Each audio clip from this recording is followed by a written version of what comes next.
चलो फिर देखो। तो लास्ट क्लास में हम देख रहे थे एक स्क्रीन में कर्सर पोजीशनिंग है ना।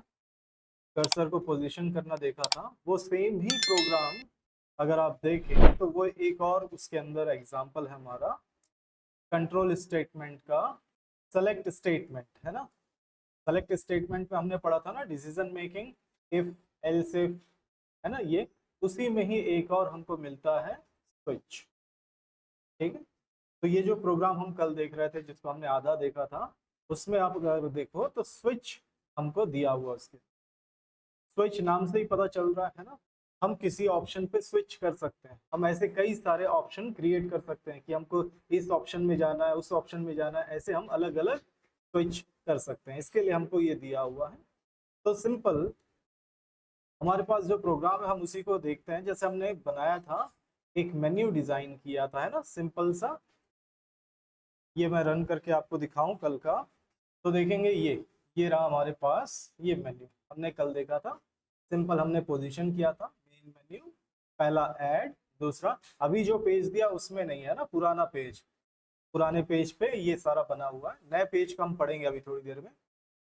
तो मेन मेन्यू, फिर उसमें हमारे पास ऑप्शन है, देखिए ऐड करना है क्या, है ना, सब्सट्रैक्ट करना है क्या, मल्टीप्लिकेशन करना है क्या, डिवीजन करना है क्या, परसेंट। ये तो सिंपल सा मेन्यू हमने बना दिया। नहीं तो नॉर्मली इस तरह से ये तो यानी एग्जाम्पल के लिए, प्रैक्टिस के लिए हमने ऐसे ही डाल दिया। नहीं तो फिर नॉर्मली हम कुछ और तरह का, जैसे याद होगा मैंने कल दिखाया था आप लोगों को, बॉक्स बनाना, उसमें लिखा हुआ था एम्प्लॉय मैनेजमेंट, है ना, एम्प्लॉय का एंट्री करना, है ना, वो सारी चीजें करते हैं। ये प्लस माइनस से तो हम सिर्फ अपने एग्जाम्पल के लिए देख रहे हैं कि वन करने से क्या करना है, टू करने से क्या होना है, इसके लिए।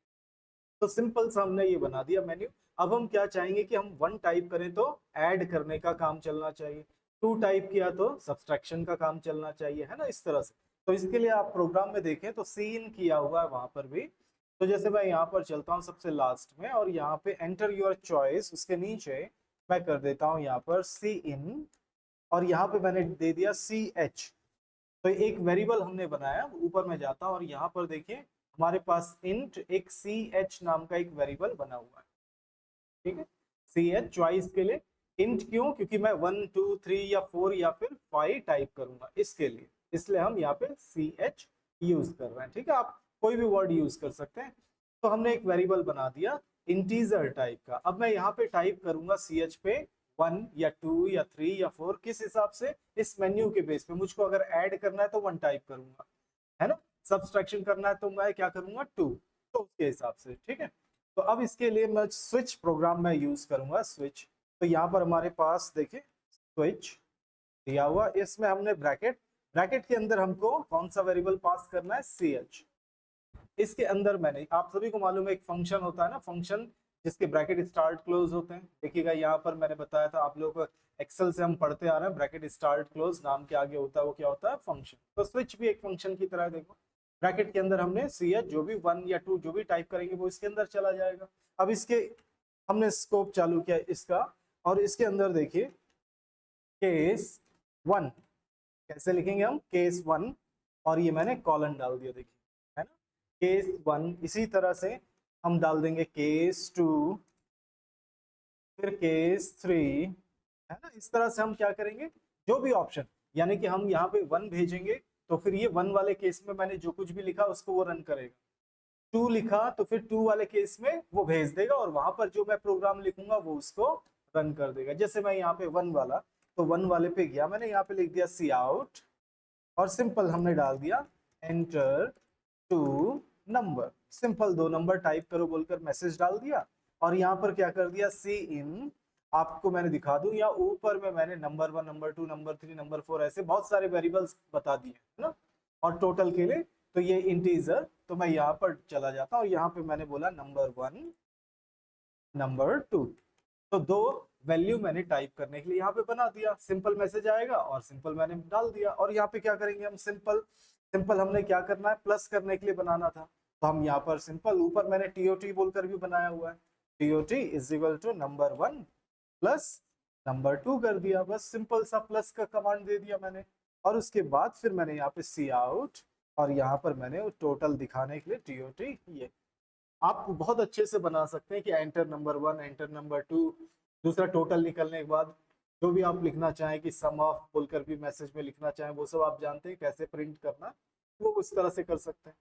दूसरा, हम यहाँ पर जो भी कोड लिखना था वो लिखने के बाद जब हमारा इस वन के अंदर सारा काम खत्म हो जाए तो उसके बाद हमको यहाँ पे करना बहुत जरूरी है ब्रेक। याद रखिएगा, ब्रेक अब ये सेकंड टाइम यूज हो रहा है।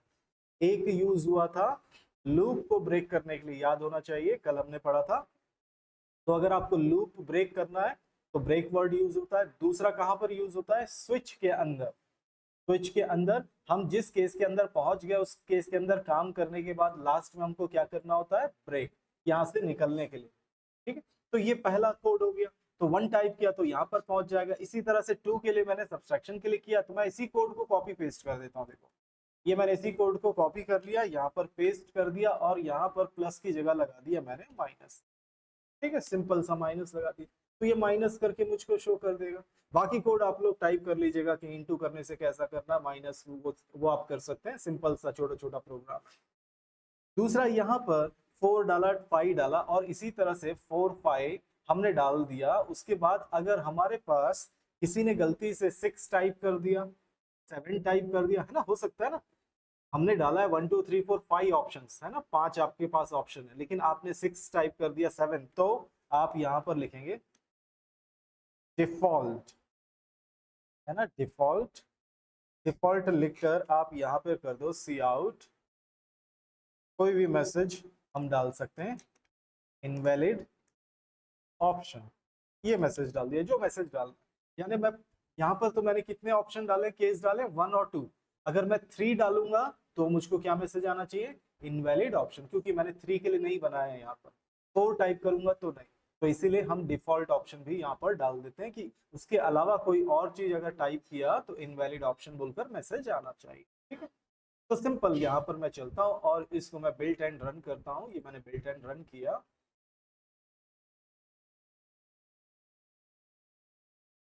और ये आ गया हमारे पास। देखिए ये प्रोग्राम। अब सिंपल मैं यहाँ टाइप करता हूँ एंटर योर चॉइस, तो मैंने चॉइस डाल दिया 1 और 1 डालकर मैं एंटर करता हूँ। एंटर करते ही देखिए मुझको मैसेज आ गया एंटर 2 नंबर्स। मैंने डाल दिया यहाँ पे 10 और फिर डाल दिया मैंने 20, तो 10 और 20 कितना आंसर आना चाहिए? 30।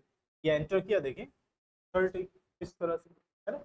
फिर इसी तरह से फिर मैं रन करता हूँ F9, क्योंकि देखो मुझको बार बार रन करना पड़ रहा है। अब क्यों बार बार रन करना पड़ रहा है आप सभी को मालूम है। अगर आपको दोबारा फिर वही चीज चाहिए तो क्या यूज करना पड़ेगा हमको?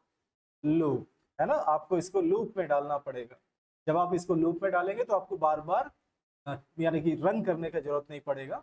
ठीक है, तो वो चीज आपको सेट करना होगा। तो ये मैंने 2 टाइप किया, एंटर किया। अब ये फिर 2 नंबर मैंने 20 और मैंने डाल दिया चलो 5, तो 20 में -5 होगा तो 15, तो देखिए आंसर आ गया 15।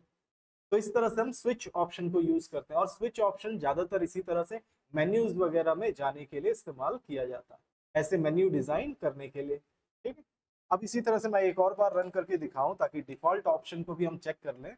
मैं अगर कोई और वर्ड यानी कोई और नंबर टाइप करता हूं तो ये क्या मैसेज देता है। ठीक है, तो सिंपल ये मैंने रन किया, ये आ गया। ये मैं अब यहाँ पे मैं टाइप कर देता हूँ, जैसे कि मैंने टाइप कर दिया 5, चलो 5 की जगह बस 8 कर देता हूँ। ठीक है, 8 एंटर करता हूँ, देखो इनवैलिड ऑप्शन।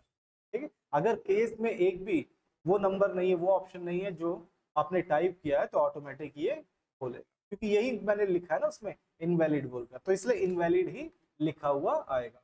कोई और वर्ड अगर आप लिखोगे तो कोई और वर्ड लिखोगे।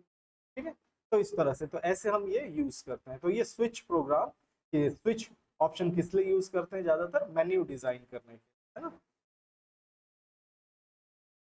तो चलो फिर अब इसके आगे का दूसरे पेज में आपको दिया हुआ है। दूसरे पेज में आप देखेंगे तो हमारे पास है फंक्शंस।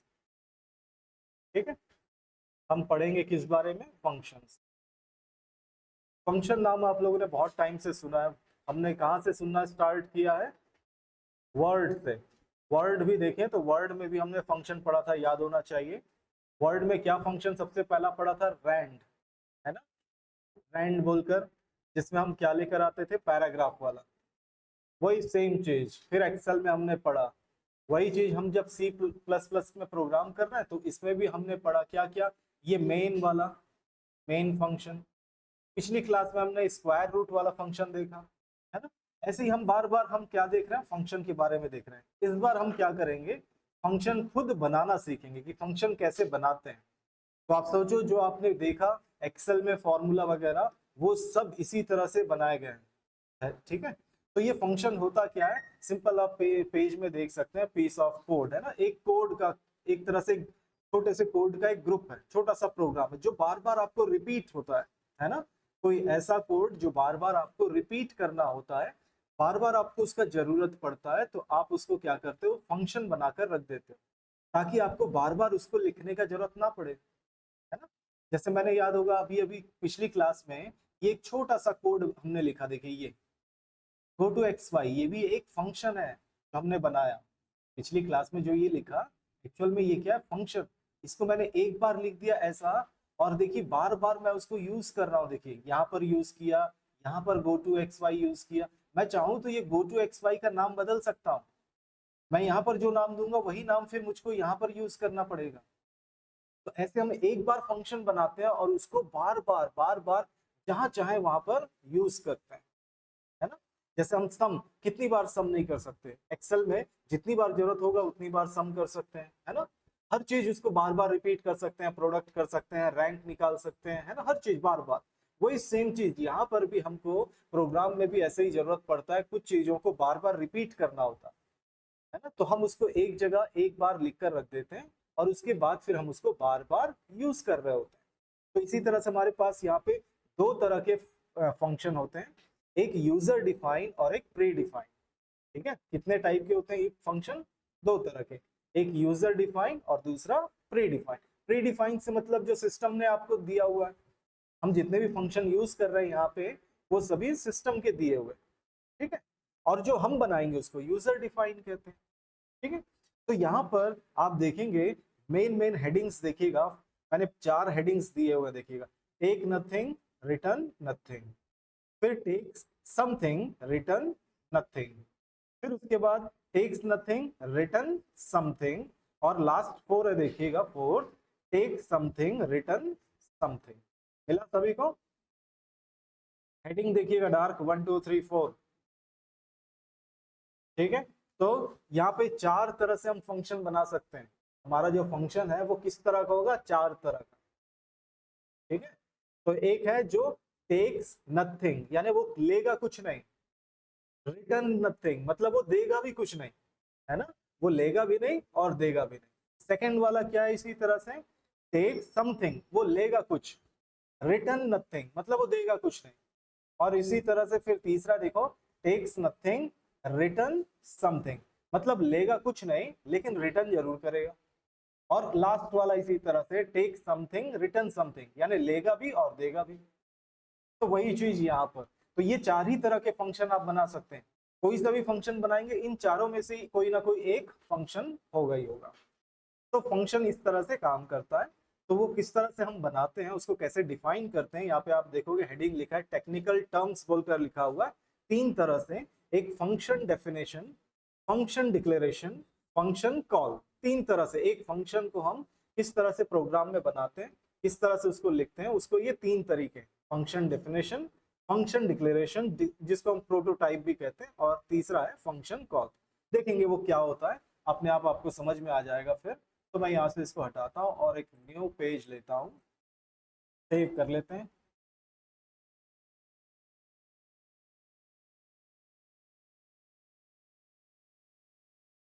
और यहाँ पर मैं वही सेम इंक्लूड, पहले मैं आपको एक छोटा सा उसका सिंटेक्स दिखा देता हूँ, ठीक है। सिंटेक्स सिंपल सा, कि उसको लिखते कैसे हैं, वो उसका एक छोटा सा सिंटेक्स हम देख लें, ताकि आप लोगों को थोड़ा आइडिया हो जाए फंक्शन लिखने का। ये ठीक है।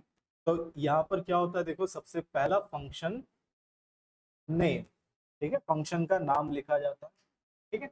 दूसरा, फिर उसके बाद यहाँ लेफ्ट साइड में देखो रिटर्न टाइप। जैसे याद होगा हम यहाँ पर क्या लिखते हैं, देखो इंट मेन बोलकर लिखते हैं ना, ब्रैकेट स्टार्ट क्लोज, ये तो ये लेफ्ट वाला क्या, इसको क्या कहते हैं, रिटर्न टाइप, ये लेफ्ट में जो इंट लिखा हुआ है इसको क्या कहते हैं, रिटर्न टाइप। और ये मेन एक्चुअल में क्या है, फंक्शन नेम, फंक्शन का नाम क्या है, मेन। और दूसरा यहाँ पे देखो ब्रैकेट के अंदर पैरामीटर्स, पैरामीटर्स से मतलब हम इसके अंदर कुछ ना कुछ वैल्यू भेजेंगे, तो जो भी वैल्यू हम वहां पर भेजेंगे उसी को क्या कहते हैं हम, पैरामीटर्स। ठीक है, तो दो हिस्से हैं देखो इस फंक्शन के, दो साइड हैं, एक लेफ्ट साइड और एक ब्रैकेट के अंदर ये राइट साइड। लेफ्ट साइड से रिटर्न वैल्यू निकलता है और राइट साइड से हम वहां से लेते हैं, है ना। यहाँ से हम क्या करते हैं, हम गेट करते हैं, हमको यहाँ से मिलता है, हम यहाँ से पैरामीटर उसको भेजते हैं। जैसे आप लोगों ने देखा होगा, याद होगा, फंक्शन सम ब्रैकेट स्टार्ट, इसके अंदर हम 4, 5 इस तरह से डालते हैं ना। तो ब्रैकेट के अंदर से हम उसको क्या दे रहे हैं, वैल्यू तो दे रहे हैं ना। या फिर हम क्या करते हैं, रेंज सेलेक्ट करके देते हैं ना, C1:C5 इस तरह से। तो एक्चुअल में हम उसको क्या भेज रहे हैं, कुछ ना कुछ वैल्यू दे रहे हैं ना, ये वैल्यू है इसको प्लस करो। तो ये ब्रैकेट के अंदर से हम उसको कुछ ना कुछ देते हैं, ठीक है। तो यहीं से वो लेता है, और जो वो लेता है उसको हम क्या कहते हैं, पैरामीटर्स। और फिर जब वो कैलकुलेशन करके रिटर्न कहां से करता है, ये लेफ्ट हैंड साइड से, रिटर्न टाइप, इसी को कहते हैं रिटर्न टाइप। अब रिटर्न टाइप क्या होगा, तो जो वो वापस करेगा वो किस तरह का होगा, इंटीजर, हमने पढ़ा है डाटा टाइप है ना, इंटीजर, कैरेक्टर, फ्लोट। तो वो जो रिटर्न करेगा वो किस टाइप का होगा, इंटीजर टाइप का होगा, फ्लोट टाइप का होगा, या फिर कैरेक्टर। और याद रखिएगा, रिटर्न सिर्फ एक ही वैल्यू करेगा, है ना, एक से ज्यादा वैल्यू नहीं करेगा। वो जो भी टोटल करना है टोटल करेगा और एक वैल्यू आपको रिटर्न करेगा। लेगा वो कितने ही सारे वैल्यू यहाँ पर, है ना, यहाँ से हम 4, 5, 6, 10 जितना चाहे वैल्यू दे सकते हैं, लेकिन रिटर्न वो एक करेगा।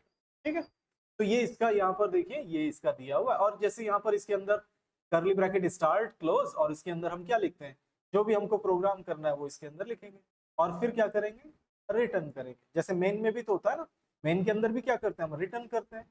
तो जो भी कैलकुलेशन होगा उसको हम रिटर्न कर देंगे। ठीक है, तो चलो इसी चीज को हम देखते हैं यहाँ पर किस तरह से। तो सिंपल हैश इंक्लूड, मैंने दिया आईओस्ट्रीम, फिर मैंने दे दिया यूजिंग नेम स्पेस std, और फिर मैंने बोला इंट मेन, जो हमारा नॉर्मल सा कमांड है, रिटर्न 0। ठीक है, ये तो हमको लिखना ही लिखना होता है। ठीक है, अब जो हमारे पास सबसे पहला प्रोग्राम है वो है टेक्स नथिंग रिटर्न्स नथिंग, ना वो कुछ लेता है ना कुछ रिटर्न करता है। तो ऐसे के लिए देखिए, मैं यहाँ सबसे ऊपर इंट मेन के ऊपर सबसे ऊपर यहाँ पर मैं उस फंक्शन को डिक्लेयर कर रहा हूँ, वॉइड ऐड ब्रैकेट के अंदर वॉइड। देखिए, तो मैंने क्या किया यहाँ पे, ये रहा हमारा ये वॉइड, ये क्या है हमारा फंक्शन नेम, फंक्शन का नाम ऐड। ठीक है, फंक्शन का नाम ऐड हो गया। रिटर्न टाइप में मैंने क्या लिख दिया, वॉइड। और फिर यहाँ पे पैरामीटर में भी क्या लिख दिया, वॉइड। वॉइड का मतलब एक तरह से हमने रास्ता बंद कर दिया, मतलब वो कुछ भी रिटर्न नहीं करेगा। वॉइड लिखने का मतलब ही ये होता है कि यहाँ से कुछ वापस नहीं आ रहा है और ना ही यहाँ से कुछ अंदर जा रहा है। ठीक है, ना वो कुछ ले सकता है ना कुछ दे सकता है, क्योंकि हमने वॉइड लिखकर एक तरह से क्या कर दिया, दरवाजा बंद कर दिया, जो आने जाने का रास्ता है उसको हमने बंद कर दिया। तो इसलिए ना तो ये यहाँ से कोई भी वैल्यू ले सकेगा और ना यहाँ से कोई वैल्यू दे सकेगा। ओल्ड पुराने पुराने जो एडिटर्स थे उसमें हमेशा यहाँ इंट मेन की जगह वॉइड मेन लिखा जाता था, है ना। पुराने पुराने जो यानी आज से 4, 5 साल या 8 साल 10 साल पहले जब हम करते थे C++ में प्रोग्रामिंग, तो हमको वहां पर वॉइड लिखना कंपलसरी होता था, ना कि इंट। अब नए वाले में क्या जरूरी हो गया, हमको इंट लिखना। ठीक है, लेकिन पुराने में हमको वॉइड लिखना पड़ता। अभी इसलिए इंट लिखना पड़ता है क्योंकि हम अगर रिटर्न 0 करेंगे तो ऑपरेटिंग सिस्टम को पता चल जाता है कि 0 आया, मतलब हमारा प्रोग्राम सक्सेसफुली रन हो गया। क्योंकि ये जो मेन को एक्चुअल में कॉल कौन करता है, ऑपरेटिंग सिस्टम कॉल करता है। ठीक है, तो ऑपरेटिंग सिस्टम को लास्ट में पता चलना चाहिए कि हमारा प्रोग्राम सक्सेसफुली रन हुआ कि नहीं हुआ। तो 0 उसको मिलता है तो सक्सेसफुली रन होता है, इसके अलावा कोई भी दूसरा नंबर मिलता है तो मतलब एरर। ठीक है, इसीलिए इसको कंपलसरी कर दिया, पुराने में ऐसा जरूरत नहीं पड़ता। तो यहाँ पर इसीलिए हमने लेफ्ट में वॉइड, जब भी आप फंक्शन के आगे यहाँ वॉइड लिख देंगे तो समझ जाना कि हमने क्या कर दिया, रिटर्न को क्लोज कर दिया है और ना ही पैरामीटर को जाने के लिए बोला। तो ये डिक्लेरेशन, इसको हम क्या कहते हैं, फंक्शन डिक्लेरेशन। तो इस तरह से हम फंक्शन डिक्लेयर करते हैं, सिर्फ और सिर्फ हमने डिक्लेयर किया, ना तो वो रिटर्न करेगा कुछ, ना ही लेगा, और फंक्शन का नाम होगा ऐड। तो ये डिक्लेयर, और डिक्लेयर ज्यादातर हम मेन के ऊपर करते हैं। ठीक है, कहां पे करते हैं, मेन के ऊपर, और ऊपर करने को कहते हैं हम ग्लोबल डिक्लेरेशन। क्या कहते हैं, ग्लोबल डिक्लेरेशन। ग्लोबल इसलिए कि इसको मैं कहीं से भी किसी के भी अंदर कॉल कर सकूंगा, कोई भी इसको यूज कर सकेगा। ठीक है, ग्लोबल से क्या मतलब हुआ, कोई भी इसको यूज कर सकेगा ऐड नाम के फंक्शन को। अगर मैं इस वॉइड मेन को इस इंट यानी इस मेन के अंदर डिक्लेयर कर दूं तो कोई दूसरा इसको यूज नहीं कर पाएगा। ठीक है, तो ये फर्क है बाहर डिक्लेयर करने और अंदर डिक्लेयर करने से। बाहर डिक्लेयर करने से कोई भी इसको यूज कर सकता है, और अंदर डिक्लेयर करने से कोई दूसरा यूज नहीं कर पाएगा, मेन के बाहर, सिर्फ अंदर। ठीक है, अब ये हुआ डिक्लेरेशन, या फिर इसको हम क्या कह सकते हैं, फंक्शन प्रोटोटाइप भी कह सकते हैं। ठीक है, अब इसी चीज को हम करेंगे डेफिनेशन। डेफिनेशन मैं यहाँ पर लिखता हूं, चलो अब इसी चीज को हम यहाँ पर बनाना स्टार्ट करते हैं। ये मैं नीचे चला जाता हूँ, यहाँ पर बाहर सबसे नीचे, और मैंने void add ब्रैकेट के अंदर void, फिर करली ब्रैकेट स्टार्ट, और इसके अंदर दे दिया int a, b, c, जैसा प्रोग्राम में दिया हुआ है। सी आउट, देखिए सारा चीज इसी प्रोग्राम के अंदर होगा। सी आउट मैंने बोल दिया enter two numbers, simple 2 number type करो बोलकर मैसेज आ जाएगा। और हमने यहाँ पे सीन कर दिया ए और फिर बी को, और सिंपल सा प्रोग्राम है, कोई बड़ा नहीं, is equal to A plus B. और फिर हमने यहीं पे देखो सी आउट कर दिया, सी आउट सम इज सी, ये कुछ भी नहीं किया देखिए, और इसके अंदर हमने रिटर्न भी नहीं लिखा, कुछ भी नहीं। ठीक है, सिंपल सा। यहाँ पर प्रोग्राम में 2 फंक्शन बने हुए हैं, चलो दोनों भी बना देता हूं मैं। यहाँ ऊपर एक और हमने डाल दिया void is even, यानी इवन ऑड बोलकर ये बताएगा हमको पता करके, और इसके अंदर भी void। ठीक है, और ये भी, तो ये मैंने फंक्शन इसका भी डिक्लेयर कर दिया, और इसको भी प्रोग्राम कर देते हैं यहाँ पर नीचे, simple void is even void ये, और इसके लिए भी हमने लिख दिया सिंपल सा C out enter even enter a number।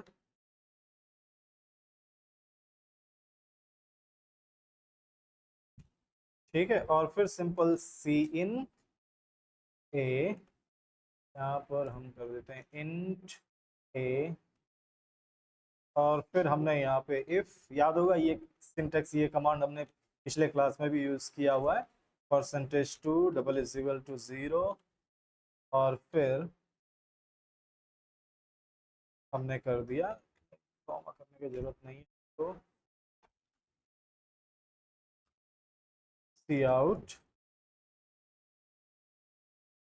even else C out odd। इन दोनों फंक्शन में आप देखना मैंने कहीं पे भी रिटर्न बोलकर नहीं लिखा हुआ है ना, कहीं पे भी हमने रिटर्न वर्ड यूज ही नहीं किया, ना ही ऐड में और ना ही इवन में। ठीक है, अब मैं इसको सेव करता हूँ, कंट्रोल S, और दूसरा यहाँ अब मेन में मैं कॉल करता हूँ। मेन के अंदर देखो ये सारा चीज बाहर लिखा जरूर है, लेकिन मैं प्रोग्राम रन करूंगा तो ये कुछ भी रन नहीं होगा, स्क्रीन पे कुछ नहीं आएगा, सब कुछ लिखा हुआ देखो सी आउट वगैरह। जैसे मैं चलो रन करके मैं दिखा भी दूं आप लोगों को, तो आप देखेंगे यहाँ पर कुछ भी नहीं आएगा स्क्रीन पे, ब्लैंक, कुछ भी नहीं। ठीक है, उससे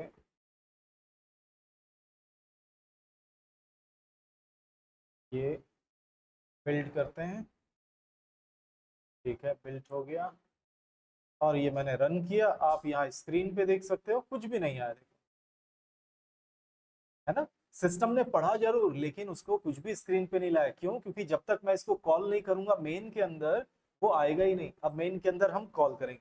ये जो मैंने नीचे ये सब कुछ लिखा है इसको हम कहते हैं फंक्शन डेफिनेशन। ऊपर वाले को हमने क्या बोला? ये फंक्शन डिक्लेरेशन या प्रोटोटाइप। और जो मैंने इसका कोड लिखा, इसके ब्लॉक में क्या क्या होना चाहिए, ये क्या है? Function definition. और अब मैं जो मेन के अंदर लिखूंगा उसको हम कहेंगे फंक्शन कॉल। तो यहाँ पर मैं सिंपल सा यहाँ पर लिख दिया, देखिए ऐड। यहाँ पर मुझको वॉइड लिखने की जरूरत नहीं है, ना पहले ना बाद में, कहीं पे भी सिर्फ फंक्शन का नाम ब्रैकेट स्टार्ट क्लोज। इसी तरह से मैंने डाल दिया is E1 bracket start close. देखिए ये, तो इस तरह से हम कॉल करते हैं। कॉल करते वक्त आपको यहाँ पर वॉइड वगैरह लिखना नहीं पड़ता, ठीक है। अब इसको मैं रन करके दिखाता हूँ। कंट्रोल S किया और ये मैंने रन किया।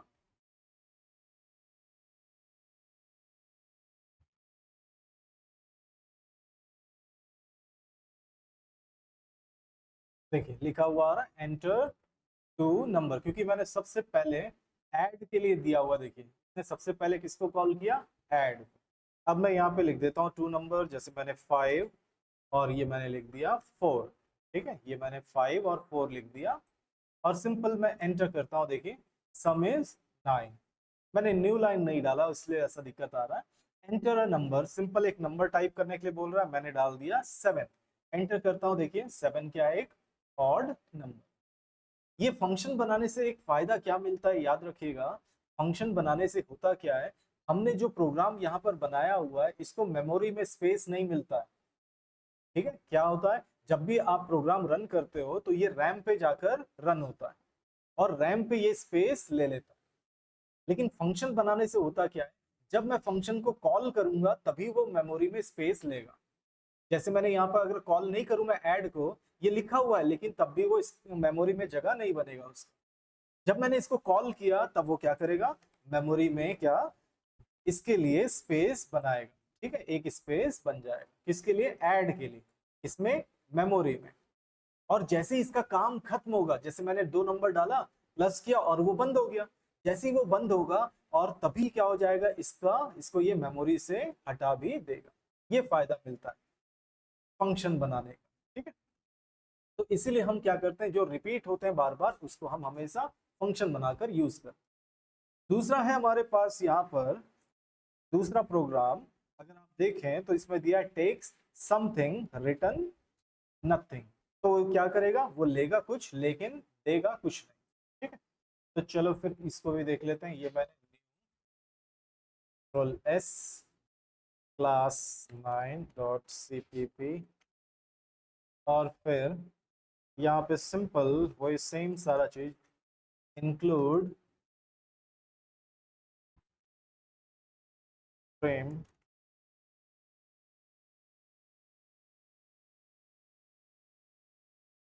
Space std int main return 0।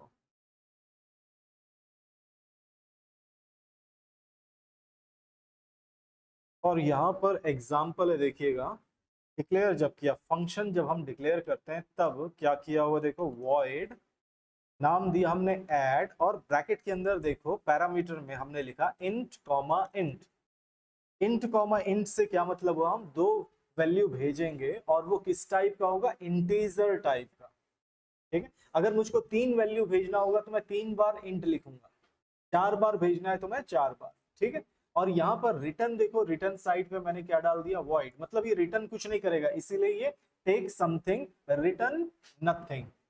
तो इस तरह से हम डिक्लेयर करते हैं, ये सिर्फ डिक्लेयर करने के लिए। ठीक है, तो हमने डिक्लेयर कर दिया। अब इसके बाद यहाँ मैं नीचे चला जाता हूँ और यहाँ कोई जरूरी नहीं कि नीचे ही हमको डेफिनेशन बनाना है, आप डेफिनेशन इसके ठीक बाद में भी कर सकते हैं। ठीक है, तो मैं यहाँ पर जाता हूँ और यहाँ पर बना देता हूँ वॉइड एड ब्रैकेट के अंदर इस बार मैंने लिखा int a comma int b। देखिए int a comma int b और फिर कर्ली ब्रैकेट स्टार्ट किया और इसके अंदर int c C is equal to A plus B, और फिर मैंने यहाँ पर C आउट कर दिया क्योंकि रिटर्न तो कुछ करेगा नहीं, तो इसलिए हमने इसको C आउट कर दिया, सम इज C।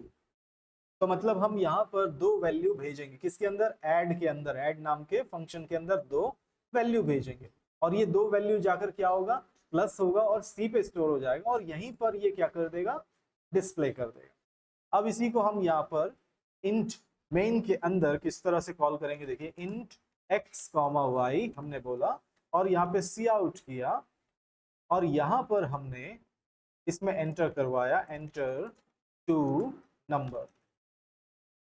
मेन में हमने एंटर करवा रहे हैं यहाँ पर सी इन, हमने बोला x y, ठीक है।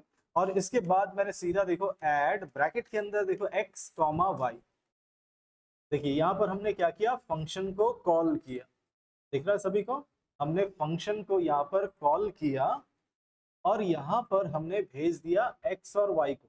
अब इसी को देखिए पेज में लिखा हुआ यहाँ पे देखिए एक्चुअल आर्गुमेंट, एक्चुअल आर्गुमेंट्स बोलिए या फिर एक्चुअल पैरामीटर्स बोलिए, ठीक है, कोई फर्क नहीं पड़ता, आर्गुमेंट भी बोल सकते हैं और पैरामीटर भी।